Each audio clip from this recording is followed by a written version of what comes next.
दीपिका, आज से पहले मैंने इससे भद्दा मजाक कभी नहीं सुना। अनीशा, ये मजाक नहीं, सच्चाई। और तुम इसे जितना जल्दी स्वीकार कर लो वही तुम्हारे लिए अच्छा होगा। नहीं, मैं तुम दोनों को ऐसा कदम नहीं उठाने दूंगी। तुम बेवजह परेशान हो रही हो अनीशा। हम जो कुछ भी कर रहे हैं उसमें हम सबका फायदा है और तुम्हारा भी। सागर, नुकसान और फायदे से पहले सही और गलत के बारे में भी सोचना चाहिए। बस अनीशा, ये नैतिक विज्ञान का लेक्चर देके हमें बोर करना बंद करो। और तुम्हारा ये लेक्चर सुन के हम लोग अपना फैसला नहीं बदलेंगे। देख लेना, तुम दोनों बहुत पछताओगे। ओ नो, ये गाड़ी तो हमारी तरफ आ रही है। अब क्या करें?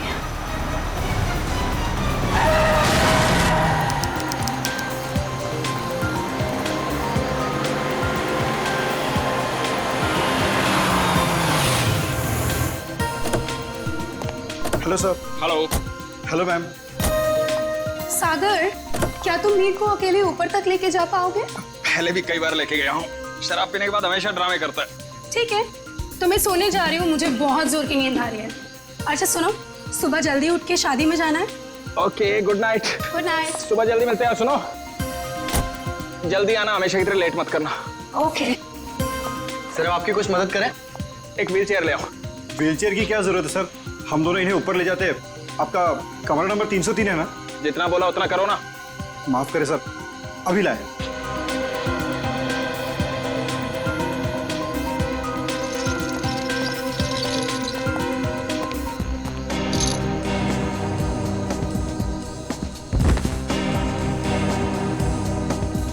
उठाओ इसे। जब सहन नहीं होती तो पीता क्यों है?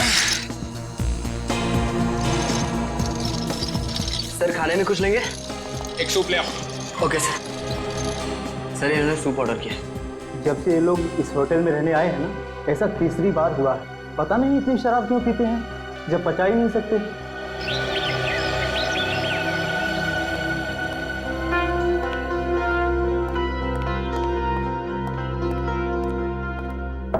अगर साहब, मीर साहब, सर रूम सर्विस।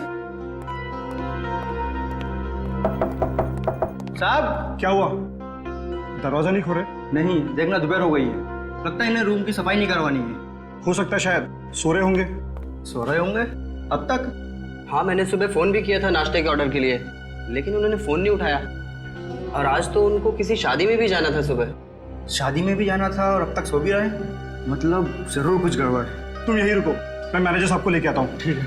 मैं दीपिका जी को। साहब, साहब, साहब, दरवाजा खोलिए। देखिए मैडम, दोनों में से कोई भी दरवाजा नहीं खोल रहा है। सागर, सागर, दरवाजा खोलो। मीर, दरवाजा खोलो। सागर, हमें चिंता हो रही है, दरवाजा खोलो। मैम, मिस्टर मीर का तो समझ में आ रहा है, लेकिन सागर जी, वो तो कल रात नशे में भी नहीं थे। मैं फोन करती हूँ। फोन भी नहीं उठा रहे। मैम, अगर आप इजाजत है तो मैं मास्टर की से दरवाजा खोल सकता हूँ। हाँ प्लीज।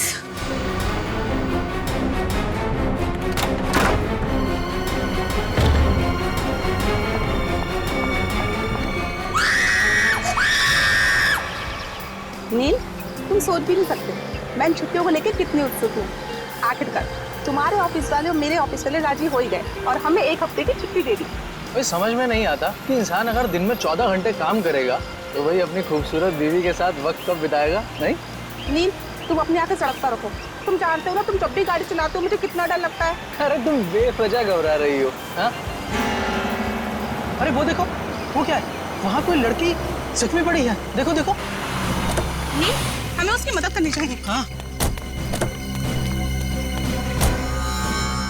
सुनिए, सुनिए, आके खोलिए।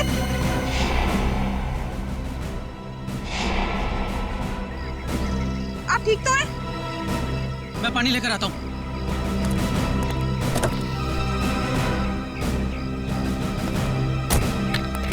ये लो।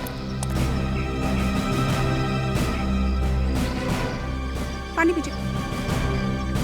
आगे खोलिए। सुनिए, आप ठीक तो हैं?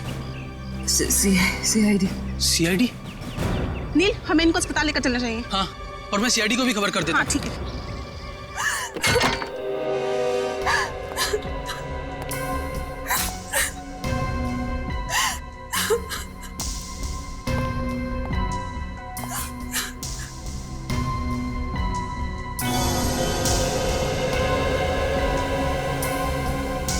एसी भी ऑन है और खिड़की भी खुली है।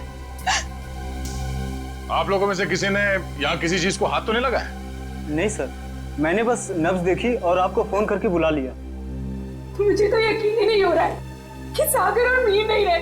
कल रात तक तो अच्छे भले थे दोनों। पलटो से।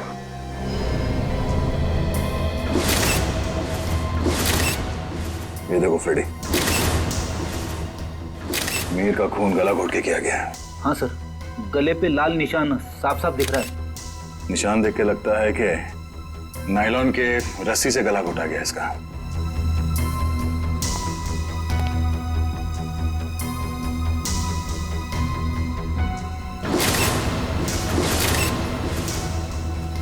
कमाल है, सागर के शरीर पे कहीं भी चोट या जख्म का कोई निशान नहीं है। सर, हो सकता है कि सिर्फ मीर का खून हुआ हो और सागर अपने आप मर गया हो, दिल का दौरा पड़ने की वजह से या फिर और कोई बीमारी की वजह से। नहीं सर, सागर को ऐसी कोई बीमारी नहीं थी। आप चाहे तो मैं आपको उसकी मेडिकल रिपोर्ट दिखा सकती हूँ। मेडिकल रिपोर्ट तो हम देख ही लेंगे। वैसे आप है कौन? मैं दीपिका, सागर और मीर की चचेरी बहन। सर, हम लोग यहाँ शादी में आए थे। और ये शादी कब है? सर, आज सुबह ही थी। कल रात देर से सोने की वजह से सुबह मेरी आंख ही नहीं खुली। और रात को इन दोनों की मौत हो गई। आप लोगों में से आखिरी बार किसने देखा था इन्हें? सर, मैंने देखा था। कल मिस्टर मीर बहुत ज्यादा शराब पी लिए थे और होश में नहीं थे सर। तब मिस्टर सागर इन्हें होटल में लेकर आए थे, तब देखा था सर। क्या मीर अक्सर शराब पीता था? हाँ सर, मीर बहुत ज्यादा शराब पीता था और शराब इससे बर्दाश्त नहीं होती थी। उसके बाद किसी ने देखा इन्हें? हो सकता है कोई कमरे में आया हो रूम सर्विस के लिए या किसी और काम के लिए। हाँ सर, मैं आया था रूम में सूप लेकर। उस वक्त मीर साहब बिस्तर पर लेटे हुए थे और सागर साहब टीवी देख रहे थे। उस वक्त टाइम क्या हुआ था? करीब 12:30 बजे। 12:30 बजे, मतलब उसके बाद इस कमरे का दरवाजा खुला नहीं है। आप लोगों ने आधे घंटे पहले दूसरी चाबी से दरवाजा खोला, राइट? जी सर। इसका मतलब है कोई और आया था यहाँ इस कमरे में, कोई तीसरा आदमी, शायद इस खिड़की से। ये नामुमकिन है सर। हमारे सिक्योरिटी गार्ड हर वक्त नीचे पहरा देते रहते हैं, तो कोई खिड़की से कैसे आ सकता है? कोई गेस्ट आया था इनसे मिलने के लिए यहाँ? नहीं। कोई गेस्ट अंदर नहीं आया, कोई खिड़की से अंदर नहीं आया। इसका मतलब है खून होटल के स्टाफ में से किसी ने किया है, ठीक उसी तरीके से। और शायद वो इस दरवाजे से ही अंदर आया, दूसरे चाबी से ये कमरे का दरवाजा खोला गया। सर, ये आप क्या कह रहे हैं सर? भला हम अपने कस्टमर का खून क्यों करेंगे? शायद लूटने के इरादे से। रेडी पंकज, कमरे की अच्छी तरह से तलाशी लो। सर, रात को 2 बजे तक तो कॉरिडोर में मैं फोन पे बात कर रहा था। मैंने तो किसी को इनके कमरे में आते हुए नहीं देखा। आपका कमरा कौन सा है? सर, वो 304।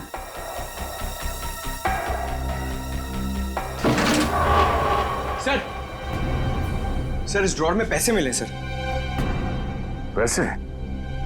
ओह, मतलब ये खून पैसों के लिए नहीं किया गया है। और कमरे की हालत भी एकदम दुरुस्त है, ऐसा लगता नहीं है कि कोई हाथापाई हुई यहाँ पे। हाँ सर, अगर कोई बाहर वाला आदमी होता तो अपनी जान बचाने के लिए इन्होंने हाथापाई तो की होती। इसका मतलब ये है कि जो कोई भी था वो जान पहचान वाला ही था। क्यों दीपिका जी? सिर्फ मुझ पे शक कर रहे हैं। नहीं नहीं, मैं तो सिर्फ कह रहा हूँ कि इस कमरे के अंदर क्या हुआ किसी को नहीं मालूम, एक पहेली है। सर, मोबाइल फोन मिला है। सर, ये तो सागर का फोन है। सागर का फोन? और मीर का फोन मिला? नहीं। मीर का फोन? सर, पता नहीं कहाँ है। कोई बात नहीं, हम पता लगा लेंगे। बड़ी पंकज, आसपास दूसरे कमरों की भी तलाशी लो और यहाँ पे जितने उंगलियों के निशान मिलते हैं सब उठा लो। हेलो? हाँ, क्या? कहाँ पे? एक्सक्यूज मी, ये वार्ड नंबर 3 का है? उस तरफ। इस तरफ?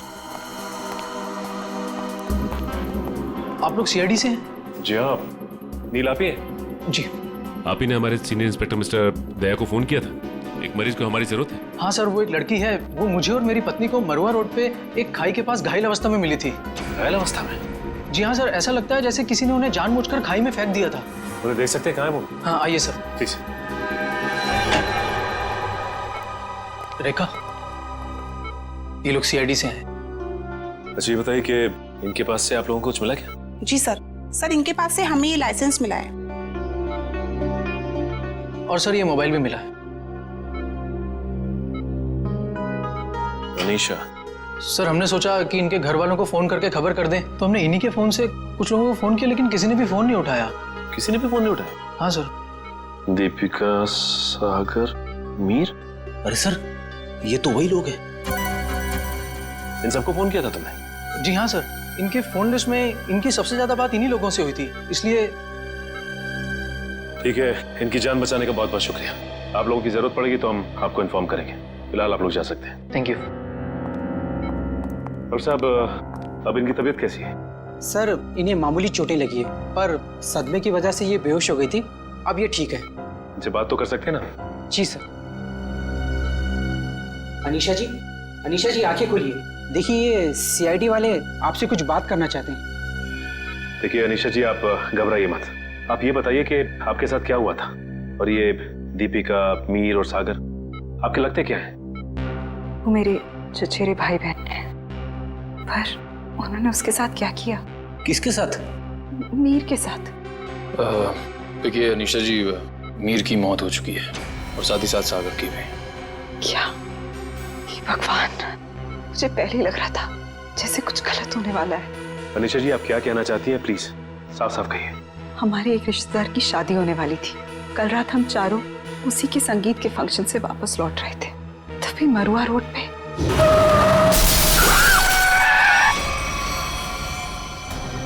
तुम दोनों ठीक तो हो ना?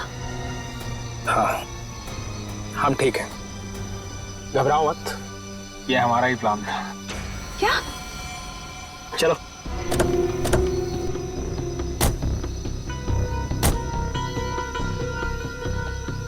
मीर का मोबाइल फोन रास्ते में कहीं फेंक देना, और ध्यान रहे जब तक हमें हमारा पैसा ना मिल जाए मीर बेहोश ही रहना चाहिए। ये लो नया सिम कार्ड।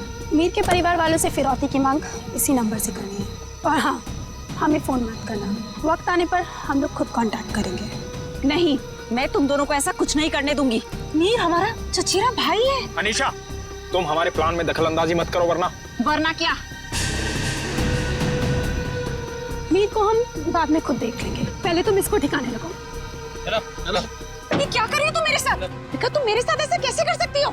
दीपिका और सागर पैसों के लिए कुछ भी कर सकते हैं। छोड़ो मुझे। ओह, तो मतलब दीपिका और सागर अपने चचेरे भाई मीर को अगवा करना चाहते थे? हाँ सर, अगर ये बात मुझे पहले पता होती कि उनके दिमाग में ऐसी कोई खिचड़ी पक रही है, तो मैं मीर को पहले ही सावधान कर देती। लेकिन मैं भी फंस गई बेवजह उनके प्लान में, और जब मैंने उनका साथ देने से इनकार कर दिया तो उन्होंने मुझे चलती गाड़ी से नीचे खाई में फेंक दिया। क्या जमाना आ गया है? रिश्तेदार एक दूसरे के साथ ऐसी घिनौनी हरकत कर सकते हैं?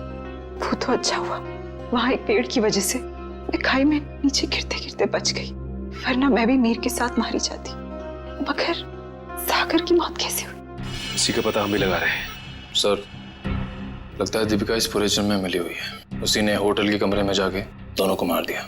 वही तो, तभी तो उसने हमें अनीशा जी के बारे में भी नहीं बताया। लेकिन वो मीर को मारेंगे क्यों? वो तो सिर्फ उससे पैसे चाहते थे। तभी तो वहां पे उन्होंने कुछ गुंडों को भी बुलाया था, जिससे कि मीर को पता ना चल पाए कि उसे अगवा किया किसने। हो सकता है सागर और दीपिका के बीच में पैसे के बंटवारे को लेकर लड़ाई झगड़ा हो, और इसीलिए वो लोग अपने प्लान में कामयाब नहीं हो सके।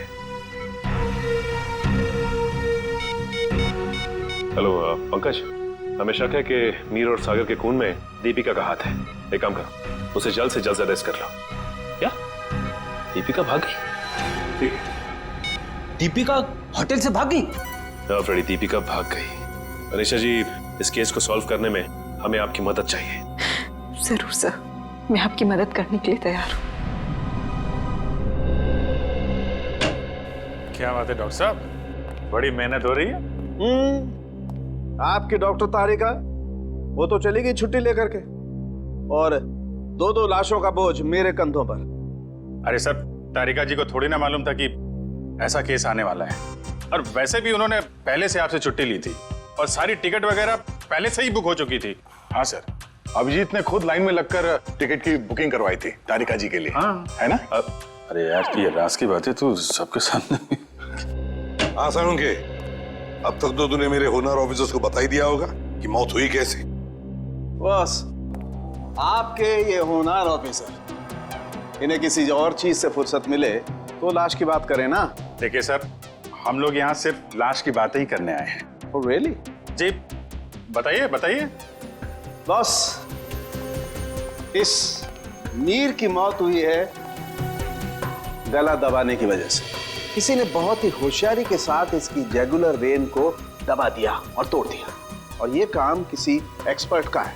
वो अच्छी तरह से जानता है कि गले के कौन से हिस्से को दबाने से जल्दी से मौत हो जाएगी। मीर ने शराब भी पी रखी थी ना? शराब भी पी रखी थी, और मीर के खून में मुझे एक ड्रग मिली, डोडीन नाम की ड्रग, जो इंसान को बहुत गहरी नींद में सुला देती है। जब इस मीर का खून हो रहा होगा ना, इसे पता भी नहीं चला होगा।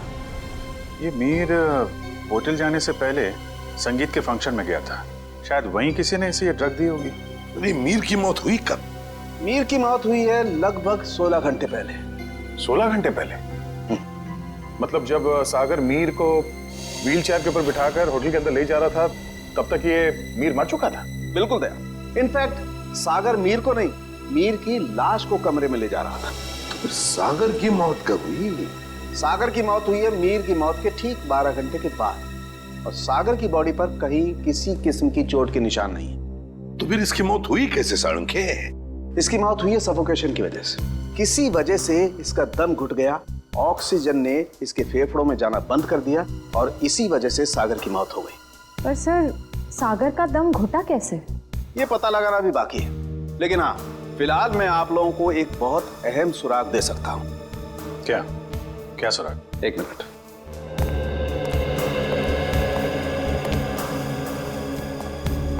बस ये मीर के कपड़ों के रेशे, और इस पेट्री डिश में सागर के कपड़ों के रेशे। ये कैसा सुराग है डॉक्टर? मेरी तो कुछ समझ में नहीं आ रहा है। बेटा, पहले बड़ों की बात अच्छी तरह से सुन लेनी चाहिए, फिर समझ में आएगा। हाँ, बस मीर के कपड़ों के रेशे मुझे सागर के कपड़ों के पीछे के हिस्से पर मिले, और सागर के कपड़े के रेशे मुझे मीर के कपड़े के आगे के हिस्से पर मिले। क्या क्या क्या क्या? मीर की शर्ट के रेशे सागर की शर्ट की पीठ की तरफ, और सागर की शर्ट के रेशे मीर की शर्ट पे आगे की तरफ। आप हमें सुराग दे रहे हैं या हमारी उलझनों को और बड़ा कर रहे हैं? अभिजीत, हर बंद ताले को खुलने के बाद एक नए सुराग का दरवाजा खुलता है। फिलहाल इस ताले की चाबी ढूंढनी है। ये पता लगाना है कि इन दोनों के कपड़ों के रेशे एक दूसरे के कपड़ों पर आए तो आए कैसे। पता लगा लेंगे साळुंखे। जब तूने इतना सब पता लगा लिया है तो फिर इसके आगे का हम पता लगा ही लेंगे। सर, उस दीपिका का कुछ पता नहीं चल रहा है सर। वो ना तो अपने घर गई, ना कोई सहेली के पास, और तो और सर, उसने अपना फोन होटल के बाहर ही कहीं फेंक दिया ताकि हम लोग उसका पीछा ना कर सके। इसका एक ही मतलब हो सकता है कि दीपिका का कोई ना कोई संबंध जरूर है मीर के खून के साथ, इसीलिए तो वो गायब हो गई। सर, अगर ऐसी बात है तो दीपिका को पहले ही गायब हो जाना चाहिए था। वो हमसे मिली क्यों? शायद उसे ये पता नहीं था कि सागर की भी मौत हो जाएगी, और जैसे सागर की मौत होगी सारी बाजी पलट गई। और फिर अनीशा ने भी तो ये कहा था ना। हाँ सर, अनीशा को भी मालूम नहीं है दीपिका कहाँ जा सकती है, और मीर को संगीत समारोह में ड्रग किसने दिया ये भी वो नहीं जानती। सो लगता है सागर और दीपिका के मिली भगत में ये बेचारी अनीशा बेवजह फंस गई है। सर, हाँ सर, सागर के फोन रिकॉर्ड्स मिल गए, लेकिन रिकॉर्ड्स में एक बहुत अजीब बात है। क्या? सर, यही कि कल रात से लेकर आज सुबह 6 बजे तक सागर को मीर के नंबर से कॉल्स आए हैं। मीर? ये कैसे हो सकता है सर? मीर तो मर चुका है, फिर उसका नंबर कौन यूज कर रहा है? सीधी बात है, अगर मीर मर चुका है तो फिर उसका फोन कौन इस्तेमाल कर सकता है? वो खून ही इस्तेमाल कर सकता है ना सागर को फोन करने के लिए। तभी मीर का फोन मिला नहीं हमें होटल के कमरे में से। शायद ये फोन दीपिका के पास ही है सर। ये देखो, सागर की मौत के कुछ ही मिनट पहले उसे एक अनजान नंबर से फोन आया था। अनजान नंबर से। अनजान नंबर? सर, फिर तो सागर की मौत का और इस अनजान नंबर वाले का कुछ ना कुछ संबंध तो है। पता लगाना पड़ेगा इन दोनों फोन्स के बारे में, मीर का फोन नंबर और फिर इस अनजान नंबर के बारे में।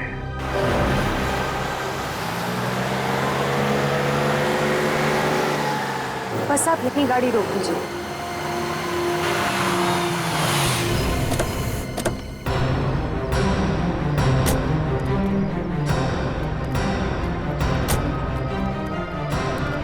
हाँ निशा, क्या ये वही जगह है? हाँ सर, ये वही जगह है जहाँ गुंडों ने हमारी गाड़ी रोकी थी और फिर मुझे दूसरी गाड़ी में डाल दिया खाई में फेंकने के लिए। और दीपिका और सागर उस दिशा में चले गए थे। दीपिका और सागर उस दिशा में चले गए? जी सर। लेकिन एक बात बताओ निशा, तुम्हें पूरा यकीन है कि ये वही जगह है, वही सड़क है? रात का समय था, हो सकता है तुम कुछ भूल कर रही हो। नहीं सर, मुझे पूरा यकीन है ये वही जगह है। जब गुंडे हमारी गाड़ी के आगे आए थे तो हमारी गाड़ी वो पेड़ से टकराई थी। उस पेड़ से? जी सर।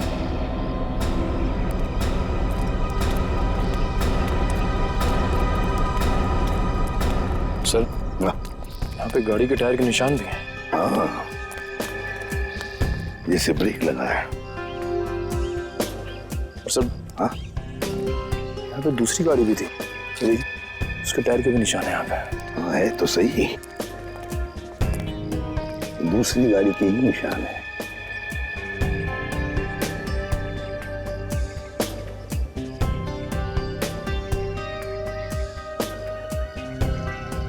ये देखो, कांच के टुकड़े, कांच के टुकड़े। सर शायद मीर और दीपिका की गाड़ी के होंगे। हाँ, हो सकता है। लेकिन सर, उनकी गाड़ी जब होटल में आई थी तो सही सलामत थी। वही तो फ्रेडी, वही तो। जब उनकी गाड़ी होटल में आई थी तो बिल्कुल सही सलामत थी। जरूर गाड़ी की मरम्मत की गई होगी, क्योंकि जब हमने गाड़ी होटल पर देखी तो बिल्कुल वैसे के वैसे थी जैसे कुछ भी नहीं हुआ था उस गाड़ी को। ये कुछ और ही चक्कर है।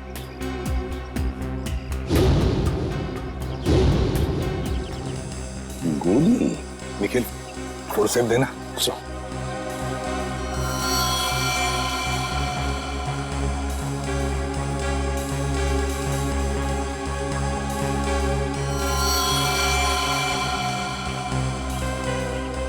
गोली चली है यहाँ पर। अनीशा, जब गुंडों के साथ मुठभेड़ हुई तब क्या किसी ने गोली चलाई थी या गोली चली थी? नहीं सर, मेरे सामने तो नहीं चलाई, पर हो सकता है मेरे जाने के बाद चली हो। तुम्हारे जाने के बाद? अनीशा के जाने के बाद गोली चली थी?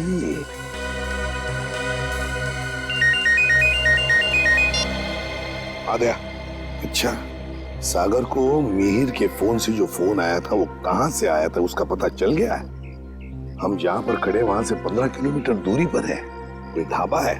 एक काम करो, डिटेल लोकेशन का एमएमएस भेज देना या एसएमएस भेज देना, ठीक है? Great work. सिस्टर, आप अनीशा को हॉस्पिटल ले जाना। निखिल, फोन करके दूसरी गाड़ी का इंतजाम करो। ढाबा।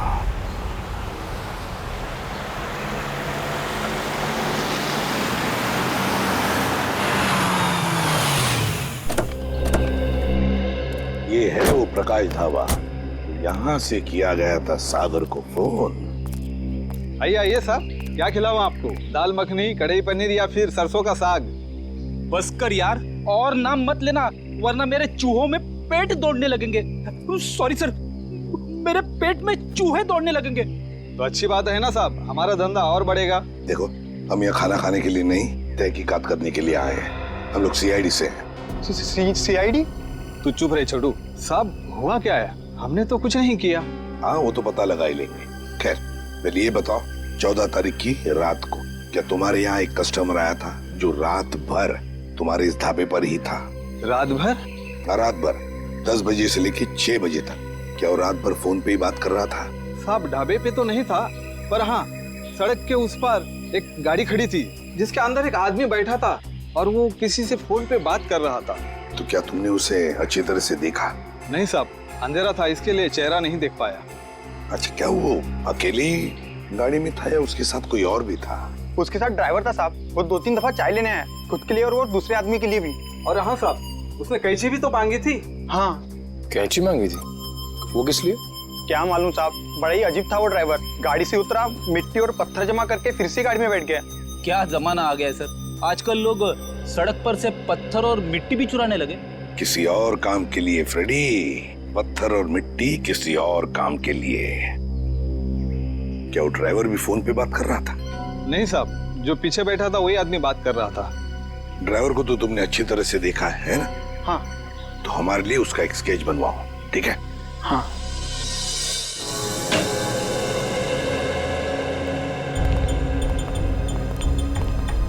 ये है वो उलझी हुई पहली, डॉक्टर साहब। मीर की लाश यहाँ पड़ी थी, सागर की वहाँ। मीर की मौत 7:30 बजे हुई थी और सागर की उसके 12 घंटे के बाद, है ना? और मीर की मौत की वजह है नायलॉन की रस्सी से गला दबाना, सागर की मौत की वजह है दम घुटना। और अभिजीत, कमरे में कोई तीसरा आदमी था नहीं, क्योंकि कमरे का दरवाजा अंदर से बंद था। सर, इस केस में सबसे अजीब बात तो यह है कि सागर ने मीर की लाश के साथ 12 घंटे क्यों गुजारे? और सर, मीर का खून सागर ने किया होता तो वो लाश को वापस होटल में लाने का खतरा क्यों उठाता? अक्सर खूनी खून करने के बाद लाश को किसी सुनसान जगह फेंक देता है। तुम दोनों के सवालों का जवाब इस चलते हुए एसी और इस खुली हुई खिड़की के बीच छुपा हुआ है, जो दया को क्राइम सीन पे दिखाता है। सर, ये भी तो हो सकता है कि सागर का दम घुट रहा हो और उसने खिड़की खोल दी हो ताकि खुली हवा में सांस ले सके। नहीं सचिन, बात इतनी आसान नहीं है। मैंने बताया था ना आप लोगों को कि मुझे मीर की कमीज पर सागर की शर्ट के रेशे और सागर की शर्ट पर मीर की कमीज के रेशे मिले। दोनों की कमीजों पर एक दूसरे के कपड़े के रेशे हैं। Yes sir. सर, ये दोनों की कमीज पे एक दूसरे का धागा मिलना, चलते हुए एसी के बाद भी खिड़की का खुला हुआ होना, ये एक ही बात की तरफ इशारा कर रहा है। और वो क्या है? कि सागर ने मीर की लाश को दोबारा यहाँ लाने का खतरा इसलिए उठाया ताकि वो मीर की मौत को हादसा या फिर खुदकुशी का रूप दे सके। यानी सर, सागर ने पहले लाश को उठाया और फिर खिड़की से बाहर फेंकने की कोशिश की। एग्जैक्टली। उसने सोचा होगा कि सबसे कह दूंगा कि शराब के नशे में मीर खिड़की के नीचे गिर गया, लेकिन इसके पहले कि वो अपने प्लान में कामयाब हो पाता, उसकी मौत हो। हाँ सर, ये गुत्थी आधी तो सुलझ गई, लेकिन एक बात समझ में नहीं आई कि इस कमरे में सागर और मीर के अलावा कोई भी नहीं था, तो फिर सागर की मौत अचानक कैसे हुई? सचिन, उसकी मौत का राज उस अनजान फोन कॉल में छुपा हुआ है जो उसे सुबह सुबह आया था। हाँ पंकज, अनजान कॉल का पता चल चुका है कहां से की गई थी? Very good. कौन सी जगह? Jhula tower. Okay okay okay okay, thank you very much Pankaj, thank you ji. Jhula tower तो वो रही बिल्कुल सामने, जो अभी तक पूरी बनी भी नहीं है। या डॉक्टर साहब, सर आप यहाँ देखिए, तब तक हम लोग झूला टावर का चक्कर मार के आते हैं, देखते हैं वहां पे क्या हुआ था।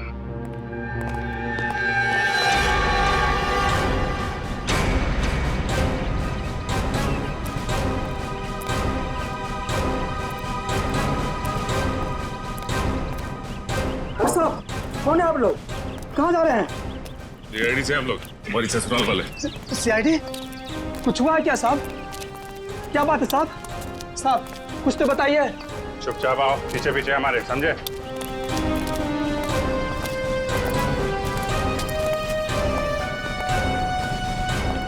ये देखो, यहाँ से कमरा नंबर 303 बिल्कुल साफ साफ दिख रहा है।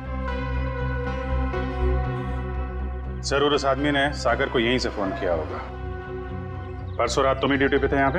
हाँ साहब, मैं तो हर रात यहाँ ड्यूटी पर ही रहता हूँ। तो जरा ठीक से याद करके बताओ, परसों रात यहाँ पे कोई अजनबी आया था इस बिल्डिंग में? साहब, कुछ कॉलेज के बच्चे थे, कह रहे थे किसी पिक्चर की शूटिंग करनी है। पिक्चर की शूटिंग? कौन से पिक्चर, क्या बताया उन लोगों ने? उन्होंने कहा तो छोटी सी पिक्चर की शूटिंग करनी है कॉलेज के एग्जाम के लिए। उन्होंने मुझे 15,000 रुपये दिए और तुमने उन्हें अनुमति दे दी यहाँ शूट करने की? जी, मुझे लगा मेरी और मेरे बच्चों की मदद भी हो जाएगी। और खूनी की भी। खूनी? हाँ खूनी। तुम ही बताओ, उन लोगों का नाम नंबर कुछ है तुम्हारे पास? नहीं साहब। अच्छा ये बताओ कि वो बच्चे आए कैसे? साहब, वो लोग नीले रंग की गाड़ी में आए थे। नीली गाड़ी? गाड़ी का नंबर क्या? गाड़ी का नंबर याद नहीं, बहुत अंधेरा था।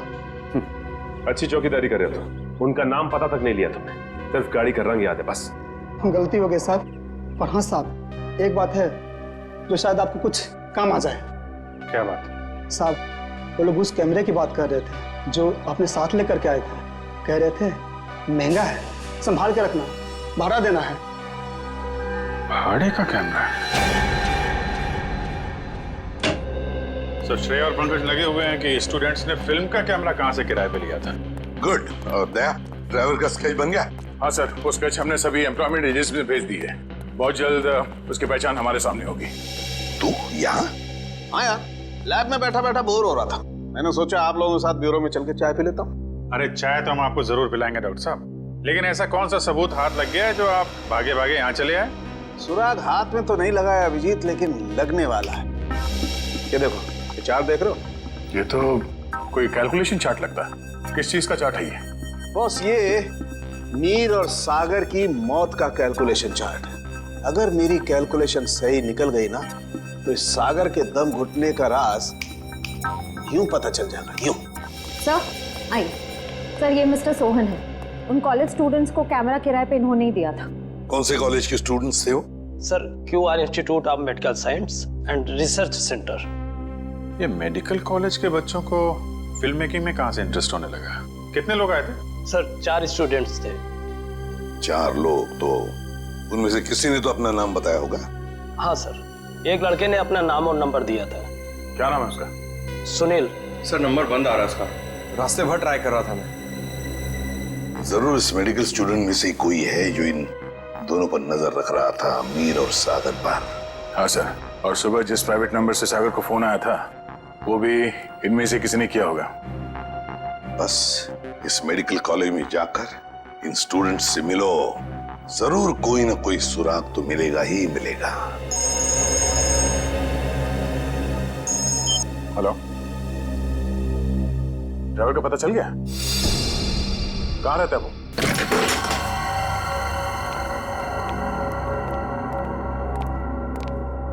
ये ड्राइवर चंदन लगता है 9 तो 11 हो गया। तो ढूंढो।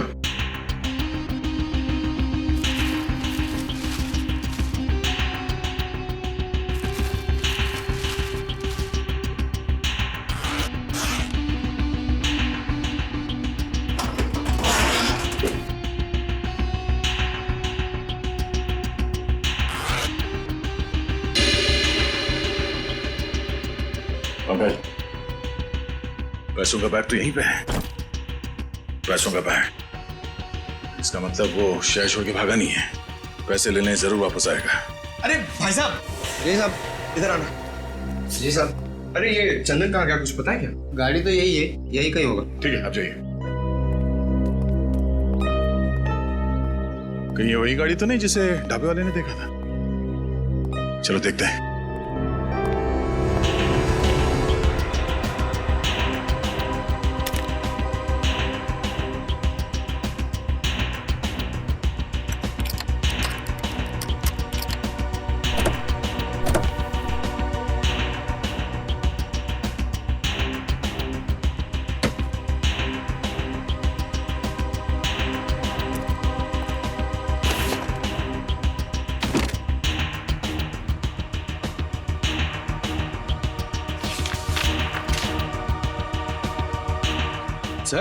सर ये गाड़ी दीपिका की है।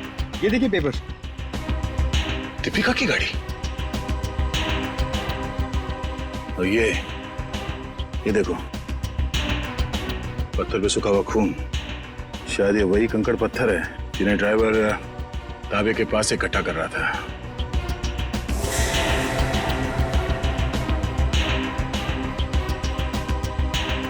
और ये कैंची भी किस चीज के लिए इस्तेमाल किया होगा उसने? सर मुझे तो कुछ समझ में ही नहीं आ रहा है। गाड़ी का ड्राइवर भी गायब है, ये पत्थर, कैंची, इन सब चीजों का क्या संबंध है सर? पंकज, वो भी पता चल जाएगा कि जो कोई भी इस गाड़ी के पिछले सीट में बैठा था वही पूरी रात मीर के फोन के जरिए सागर से बात कर रहा था। और अब ये सूखा हुआ खून बहुत जल्द हमें उसकी असली पहचान बता देगा। करण, तू 2 दिन से क्लास क्यों नहीं आ रहा? प्रोफेसर अमन बहुत नाराज हो रहे थे। क्या करूं यार, बुखार उतर ही नहीं रहा। लगता है मुझे फ्लू हो गया। बुखार? इसका माथा तो बिल्कुल ठंडा है। सर, तुम चारों ने अपने आप को बहुत बड़ी मुसीबत में डाल लिया है। कैसी मुसीबत सर? इसका जवाब मैं नहीं, सीआईडी देगी। सीआईडी? बिरजू, आप सब लोग यहाँ? बहुत बड़ी भूल हुई जो तुम लोग को शूटिंग करने दी। सीआईडी के चक्कर में फंस गया मैं। लेकिन सीआईडी क्यों? शूटिंग करना कोई गैर कानूनी काम थोड़ी है। शूटिंग करना गैर कानूनी नहीं है, लेकिन खूनी की मदद करना गैर कानूनी है, और इसके लिए तुम सबको जेल हो सकती है, समझे? सर, खून? हमने किसी खूनी की मदद नहीं की सर। जिस वक्त तुम लोग बिल्डिंग में शूटिंग कर रहे थे, उसी वक्त बिल्डिंग के सामने वाले होटल रॉयल मून में एक जुर्म को अंजाम दिया जा रहा था, और इस काम में तुम में से किसी ने खूनी की मदद की है। नहीं सर, हम ऐसा क्यों करेंगे? हम स्टूडेंट्स हैं, हम डॉक्टरी की पढ़ाई कर रहे हैं, और ऐसा कुछ करके हम हमारा भविष्य अंधकार में क्यों डालेंगे? इसका पता तो अभी चल जाएगा। अच्छा ये बताओ कि जिस वक्त शूटिंग चल रही थी, तुम में से कोई कुछ वक्त के लिए बाहर गया था क्या? हाँ सर, करण गया था ऊपर वाले फ्लोर पे अपने डायलॉग्स याद करने के लिए। यार अंकित, मुझे क्यों फंसा रहा है? यार मैं तुझे फंसा नहीं रहा हूँ, सिर्फ सच बता रहा हूँ। तो अपना हैंडी कैम भी लेकर गया था अपना परफॉर्मेंस रिकॉर्ड करने के लिए। हाँ सर, हैंडीकैम लेकर गया था, लेकिन जब वो वापस आया उसमें कोई वीडियो नहीं था। यार वो गलती से डिलीट हो गया था। देखो करण, झूठ मत बोलो, क्योंकि एक झूठ को छुपाने के लिए तुम 100 झूठ बोलोगे, लेकिन ये तुम सीआईडी के सामने नहीं कर सकते, समझे? इसलिए तुम्हारी भलाई इसी में है कि सब कुछ सच सच बताओ। बोलो। ये ठीक कह रहे हैं, जो कुछ भी हुआ है करण सच सच बता दो।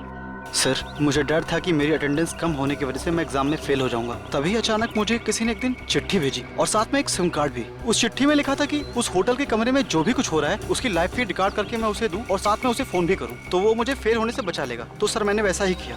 मतलब अगर तुम उस जुर्म का आंखों देखा हाल भेजते और उस आदमी को यानी कि सागर को फोन करते, तो तुम परीक्षा में पास हो जाते। जी सर।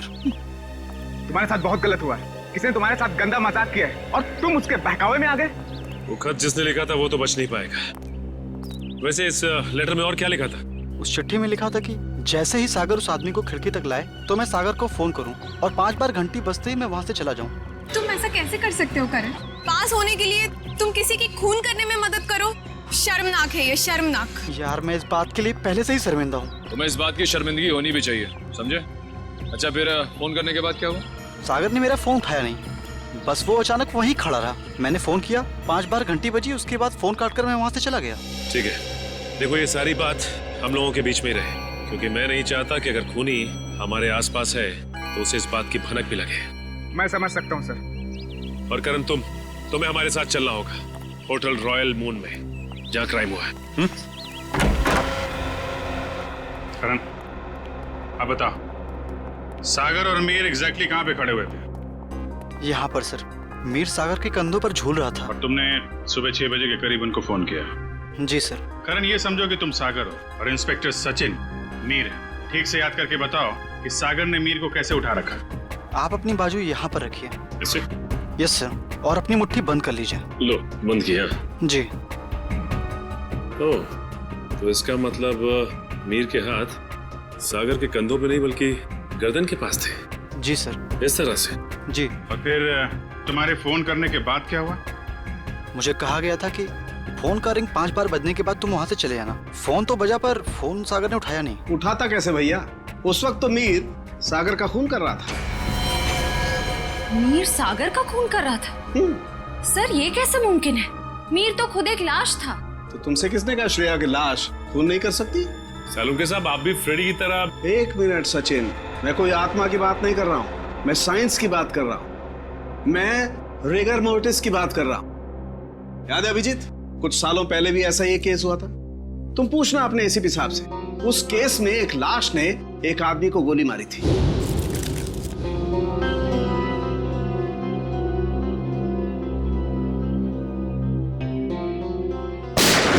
मैं भी यही सोचा था डॉक्टर साहब। अब इसे संयोग कहिए या बुरे काम का बुरा नतीजा, जिस वक्त सागर मीर की लाश को नीचे फेंकने वाला था, रिगर मोर्टिस सेट हो रहा था। उसने सागर के गर्दन को जकड़ा और दम घुटने की वजह से सागर की मौत हो गई। एग्जैक्टली हुआ कुछ ऐसा होगा, सागर कमरे में आया और किसी के फोन का इंतजार करने लगा, जो उसे बताने वाला था कि उसे एग्जैक्टली करना क्या है। फोन आने के बाद सागर ने मीर को बिस्तर से उठाया और उसे खिड़की की तरफ लेके गया, ताकि मीर को हत्या या आत्महत्या बनाया जा सके। लेकिन एक बात है अभिजीत, मुझे नहीं लगता है कि कोई संयोग था या कोई बुरे काम का बुरा नतीजा था, बल्कि मुझे लगता है सागर को फोन ठीक उसी वक्त जानबूझकर किया गया जब मीर के हाथों में राइगर मोर्टिस सेट हो रहा हो और मीर का हाथ सागर की गर्दन दबा सके। आपकी बात में दम है सालुंके साहब? वरना सागर के पास तो पूरी रात थी इस जुर्म को अंजाम देने के लिए। उसने सुबह तक इंतजार किया ही क्यों? क्योंकि वो चाहता था कि मीर के साथ साथ सागर का भी टिकट कट जाए और उस तक पहुंचने के सारे रास्ते बंद हो जाएं। कानून उस तक पहुंच ही ना पाए। मगर सालुंके साहब, खूनी ना तो यहाँ पे था और ना ही खूनी उस बिल्डिंग में था, तो फिर खूनी को ये कैसे पता चला कि मीर का शरीर कब पकड़ने वाला है और सागर उसे कब उठाने वाला है? करण के फोन के जरिए। मगर सर, सागर ने मेरा फोन तो उठाया ही नहीं। 5 बार रिंग बजी और मैं वहां से भाग गया। मैं भी बताता हूँ। श्रेया, जरा सागर के फोन पे कॉल करना। सर।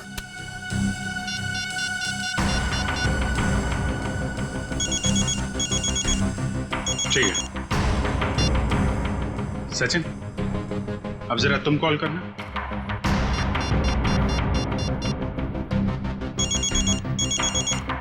ठीक है। करण, अब तुम अपने फोन से सागर को कॉल करो।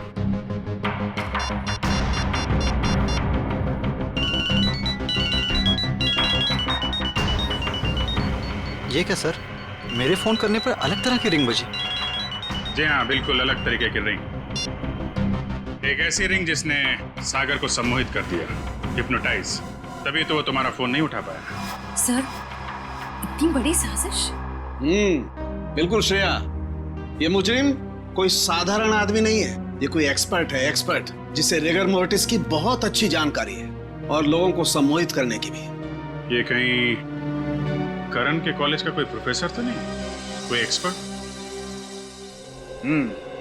आज सारे स्टूडेंट्स सही समय पर आ गए। Very good. सर, क्या आप आज हमें पूरी प्रक्रिया दिखाने वाले हैं? जी, भविष्य में जो भी फॉरेंसिक डॉक्टर बनना चाहते हैं उनके लिए आज की क्लास बहुत ही महत्वपूर्ण है। लगता है मैडम आ गई। ऑफिसर्स, आप लोग यहाँ? जी हाँ, हमने सोचा कि क्यों ना हम लोग भी फॉरेंसिक साइंस की ABCD सीख लें। हाँ, शायद किसी को इम्प्रेस करने के काम आ जाए। हैं? क्यों अभी जी? वैसे प्रोफेसर रमन, आज बच्चों को क्या पढ़ाया जा रहा है? सर, आज रिगर मोर्टिस की क्लास है। ओह, रिगर मोर्टिस। जी सर। यानी लाश की अकड़न के विभिन्न स्तर विद्यार्थियों को सिखाए जाएंगे, हैं? जी सर, इसलिए हमने खास तौर पर इस विषय के विशेषज्ञ को बुलाया है। अच्छा, कौन है ये विशेषज्ञ, ये एक्सपर्ट? जरा हमारी भी मुलाकात करवा दीजिए इनसे।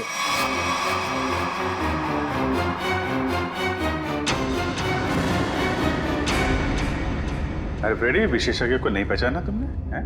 प्रोफेसर अनीशा, जरा इनका खिला खिला चेहरा देखिए। ऐसी मुस्कान है इनके चेहरे पे जैसे मुजरिमों को तब होती है जब उन्हें गलतफहमी हो जाती है कि वो CID से बच गया। क्यों?